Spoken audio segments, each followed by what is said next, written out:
Hello, welcome to July 23rd, 2023. My name is Kurt, and this is my daily good life meditation video and exercise. This is something that I do each and every morning, shortly after waking up. It's now 4:51 a.m. I do this in order to remember my life objectives and principles, those which are outlined in my book, Going Alone. I also use this time to think about the last 24 hours and how I did with the challenges and opportunities that I met. Did I respond well to the challenges, and did I make good use of the opportunities? How could I have done better? I also ask myself to think about the coming day. What challenges and opportunities might I be able to foresee in the next 24 hours? And how can I prepare myself, ready myself for the same that are unexpected, that I may round the corner and find, or simply ambush me in a way? But before we begin, let's read a poem from John Keats. First, we'll read yesterday's poem one time through, and then study and read a new poem for today. And I've got I'll give you a little forecast. I think this poem for today may be my new favorite poem of all time. It's a stunner. In fact, I need to make a good mark on here to indicate that that's the case. I don't know exactly how to do that, except maybe to underline I'll highlight the title. And somehow I have to mark this page somehow. I have to just spotlight it. It's a stunner. I'll dog ear the bottom page too. Okay, yesterday's poem, titled Blue. 'Tis the life of heaven, the domain. Answer to a sonnet ending thus. Let me just start again. So this poem is interesting. It's Keats' response to a poem by his friend J.H. Reynolds. And here she goes. Answer to a sonnet ending thus. Dark eyes are dearer far than orbs that mock the hyacinthine bell. I have a hard time saying that word. Hyacinthine, the flower. One more time. Dark eyes are dearer far than orbs that mock the hyacinthine bell. I get it now. It's funny how letting it sit for 24 hours lets you see it, right? I can see now. There's the bell of the flower, then kind of the purplish bell of the flower, whatever color that is, and then the dark eyes are dearer far. Maybe I don't get it. Dark eyes are dearer far than orbs that mock the highest. Now I don't see it at all. Wow.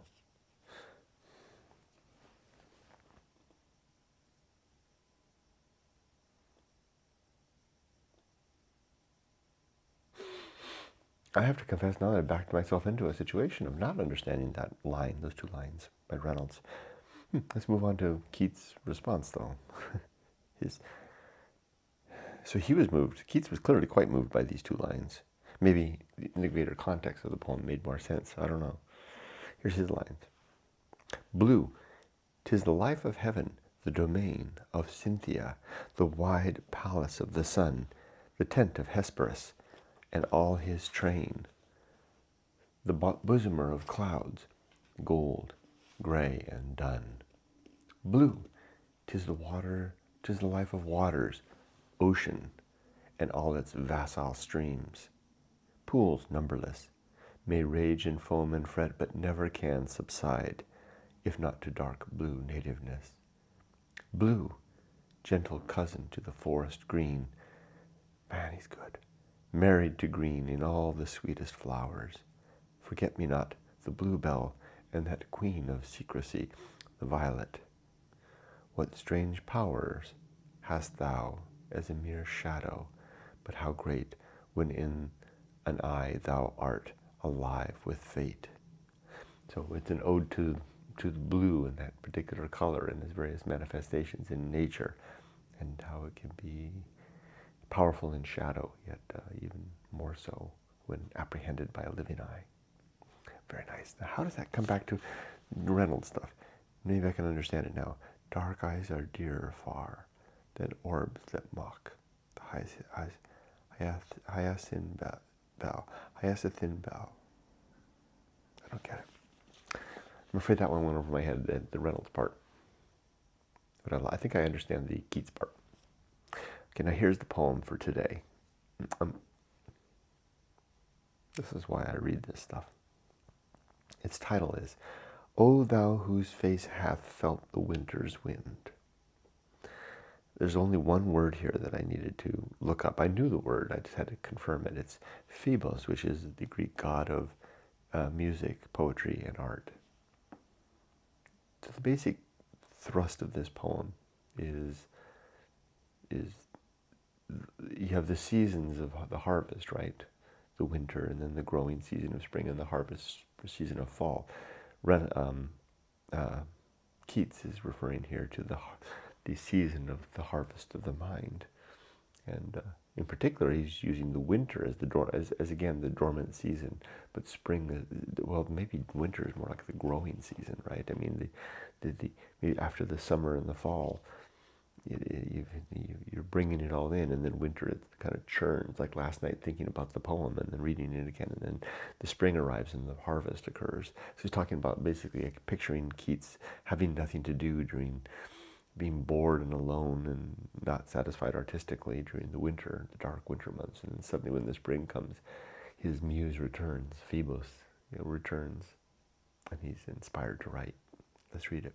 Again, inspired. He's got a line here about another Reynolds line. It says, a letter to J.H. Reynolds, 19th of February, 1818. And here's the line to Reynolds. I had no idea, and idea is capitalized, but of the morning is capitalized, and the thrush is capitalized, a bird, and I was right, seeming to say, O thou whose face hath felt the winter's wind, whose eye has seen the snow clouds hung in mist, and the black elm tops 'mong the freezing stars. Oh God, I love that. To thee the spring will be a harvest time. O thou whose only book has been the light of supreme darkness, which thou feddest on. Night after night when Phobos was away, to thee the spring shall be a triple morn. O fret not after knowledge, I have none, and yet my song comes native with the warmth. O fret not after knowledge, I have none, and yet the evening listens, he listens. He who saddens at thoughts of idleness cannot be idle, and he awake who thinks himself asleep. And I had to highlight that last bit there. He who saddens at thought of idleness cannot be idle, and he's awake who thinks himself asleep. So he's kind of referring to the growing that's going within during the months of, I think the right word is languor, winter months, the months of cold and darkness. Yet there's a growing going on inside. And he says up here a little further, and that's why I had the numbers, the three things, right? He says,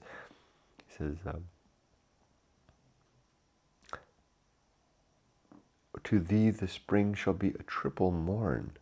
1, 2, 3. O fret not after knowledge, I have none, and yet my song comes native with the warmth.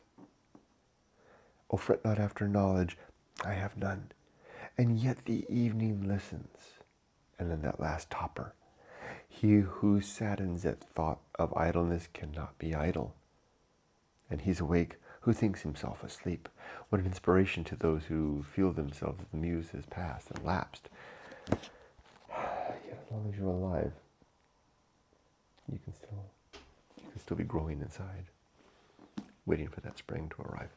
What a beautiful, stunning poem. Maybe my favorite of all time. No place for it in my book. And Going Alone, it doesn't belong there, but it certainly belongs in my memory so far. Maybe I can try to memorize that one. I could memorize poems when I was in my 20s and my teens, but not so much now. Anyway. So what about last night and yesterday? It was a good day in light last night. I just see Emily's just doing a transaction on the Wise card as she's making her way to back home to America. She's on her way, just probably getting on the plane right about now soon. Or maybe not just now, that'd be too soon. That'd be more than 24 hours. She's on her way to Tokyo. I should drop some more money in there. I should do it quickly, just to make sure she needs more money. Let's put some more money in the card. It's kind of down to the bottom. Anyway, let's do this. Yesterday was a great day. I did all my morning chores, did our shopping, great day. Let's do the good life. 7 objectives. To be always ready to die. That's what I get for going fast. To make good and effective use of time. To develop and maintain good and sound life principles. To cultivate good emotional reactions. To perform good actions. To recognize my true limits and true opportunities. And to do just one thing at a time, and do that thing slowly and deliberately and carefully. My 34 principles are: I'm going to go fast. Let's see how many I'll trip over. In fact, let's count. See how many I miss if I deliberately go fast. Rum, rum, rum. War, reason, homunculus, anchor hold, home of good and evil, purpose, atomic principle, principle of nature, the pirate ride, maturity, social principle, family, public speaking, temperance, life will not go well, the horror show, that which must be born, the feast of woeful, distraction, agency and the great indifference, the best seat in the house, the restless man, the path of wildness, the great life adventure, the risk of avoiding risk, sin and damnation, complete oblivion, the season of philosophy, script writing, bullseye aim, the uphill climb, arena utility, nothing is enough, and the principle of fun. What do you know? 34. I got them all. With the speed or lightning around. I guess it's because I haven't made any changes to the Good Life Creed in a long time, months now. So it's settled into my brain. As for today, it's a day off. I got all my chores done, all my shopping done. I can do what the hell I want to do. This is pre kind of looking forward to what life would be like in Japan, just to wake up every day and have our chores, a few chores, and then do what the hell we want to do. I told Yumiko, because she took a nap in the afternoon after our chores were done.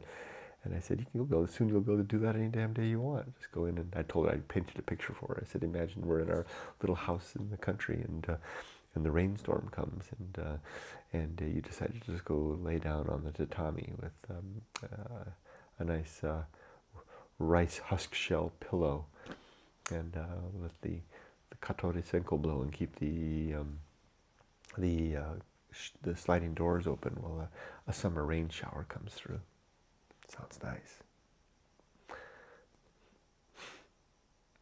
So I guess the only thing that can get us now is if we get sick. And Yumiko told me, let's not get sick. Get sick and die. I like to say that I'm ready for death, but I would like to enjoy, after all these decades of hard work and strenuous living and trying to figure life out, I would like to enjoy a few years of that peace that I just described. Yeah, right at the end here, like a dessert at the end. But sometimes you can't get dessert, and you get sick and die. I think I could be ready for that too. Be a good challenge. Anyway, am I ready for death? That's how I finish this thing. My life, my world is in. My things are in order. My affairs are in order. My relationships are sound. Talked to my mom yesterday. The most challenging relationship of the mix.